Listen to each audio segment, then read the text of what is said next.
Alright, YouTube, this is Moto561 here, and I'm going to do a review on my Maxstone 16 RC rock crawler by Exceed RC.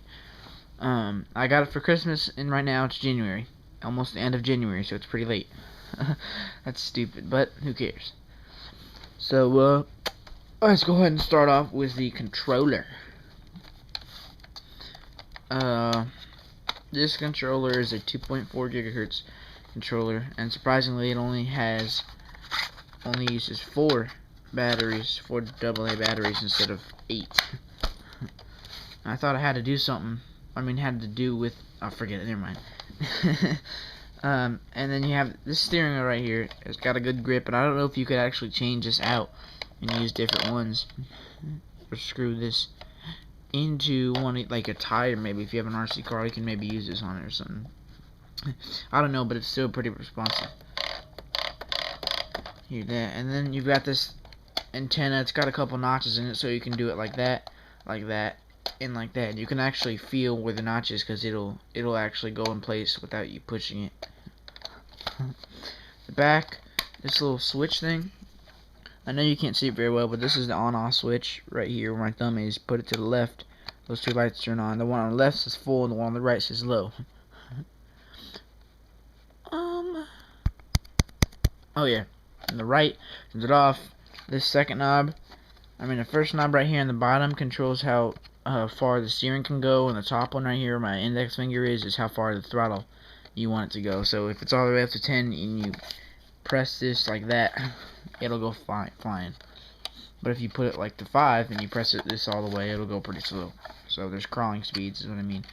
Then you have reversing for the steering and throttle, which everything else is fine. And then you got your regular papers, the instruction manual for the controller, and this is the one I have right there. This one has a whole bunch of other stuff. This one has like dig units and all that crap. This is just the regular. Then you got the charger, and they're nice. It comes with a little baby Tamiya connector for the. Usually it would have been this big one, but then it comes with a small one. To put it in there instead of having to have trouble and turn it up. Then it came with harder springs. Right here, it shows the specs of it, spare parts, and then other spare parts, and they also have optional parts. And then in the middle you have exploded views, which just tell you if you need to, build something over again, you can do it. And then you have the regular RC user manual. Do that later.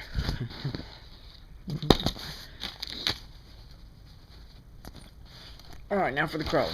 Let's start off with this body.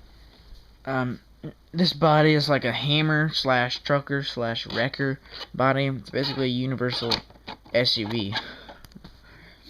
And it also, the papers also come with decals you can put on. So everything you see, all the stickers and stuff, that's what it came with. Without the stickers, it would have just been the finals. Let's start with the front. If you have a front bumper that flexes, so if you run into something, it'll actually bend or flex on its own to absorb the impact instead of just going straight into it and stopping. It'll be like just slowly slow down so you don't break anything. You have this generic servo it comes with, which isn't very strong. I'm pretty sure it's plastic, but yeah, they'll probably break. I haven't broken anything yet. My Maxstone 10 I have. And then you have these flexible linkage bars. So if you've ever wondered about putting these two tires in together, crap, I thought I just broke it. That was close. You can actually see that bar right there flex.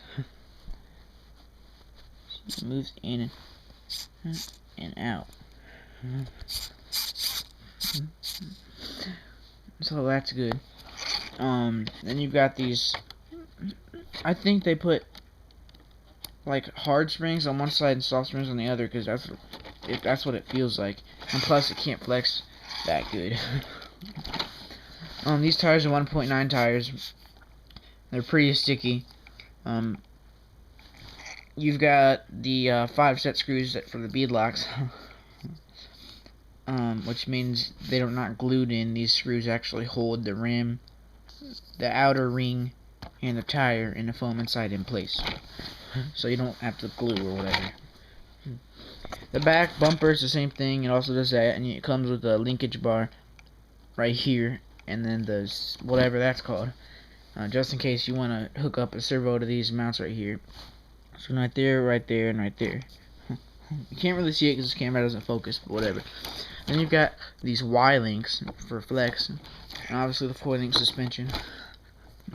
And this is how good it flexes with all 3 tires on the ground. This is right there for the front left side. That's for the back. This is about this big. And the other side is the same thing. Yeah. So if we take this body off, you have the on-off switch, and then the ESC right here is a generic